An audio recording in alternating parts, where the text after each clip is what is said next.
By the time you get to the all-star level or the varsity level at high school, you really are trying to put together a batting order that's going to give you the best chance to score runs. So here are just some things to think about. Your leadoff guy needs to be your best fast player. Okay, and that sometimes could be your very best kid. I do not care if the number one hitter that hits the ball the hardest is also your fastest kid. If he is, put him at the leadoff spot. It's a great way to start a game. Hit a double and score with your fastest kid. And also this guy is an advantage being number one, because if the bottom of your order gets something going, all of a sudden you got an RBI guy coming up at number one. Number two needs to be a guy that can handle the bat. He can make contact, he can hit behind runners, he can bunt. But he is a guy that plays pepper well. Number three is the next best guy that hits line drives most often. You want to get a couple guys on or somebody on with speed, and then you want a guy that's a contact hitter that hits line drives, number three. Number four is the next best guy to do the same thing. Five can be a guy that has power, not that much speed, but a guy that could give you a little instant offense, a boost. Because these four good athletes, maybe there's a couple of them on, and this is a guy that might have a little pop in the bat.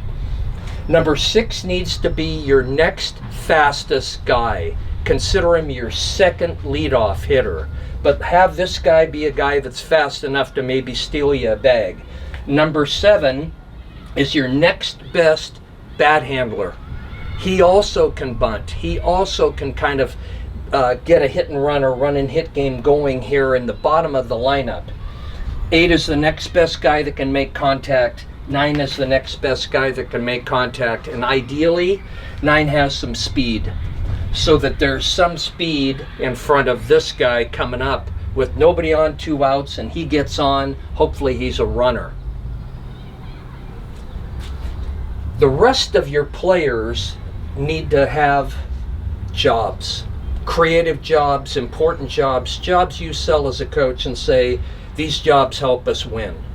So somebody on your bench needs to be taking care of the pitching chart for your pitcher. Somebody on your bench needs to be doing the pitching chart for their pitcher, finding out if he's throwing first pitch strikes, if he's throwing fastballs first pitch all the time, anything that can help your hitters hit. Somebody needs to be good at stealing signs. Honestly, honesty is the best policy here. We're not trying to go out in the center and do anything unseemly. Somebody needs to shag, and you can alternate this because it's kind of a thankless job, but doggone it, balls cost about $100 each, and you need to get them back. Somebody needs to be having a hitting chart for your hitters. And the things you want to chart are things like, are you taking pitches right down the can? Make a note of that. Are you swinging at pitches that are impossible to hit?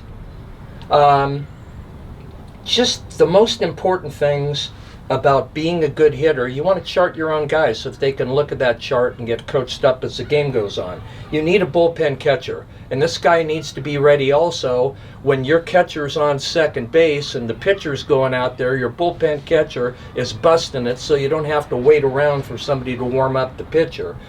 Last is an outfield warm-up. When your team goes out on defense, you always want a guy closest to the dugout to play catch with either the right fielder if you're on the first base line, left fielder if you're on the third base line. But having all these roles in play, and it's very important that if your starters sub out, they immediately go to one of these roles, so you're not teaching kids that are good players to be prima donnas. That's not a good thing to teach.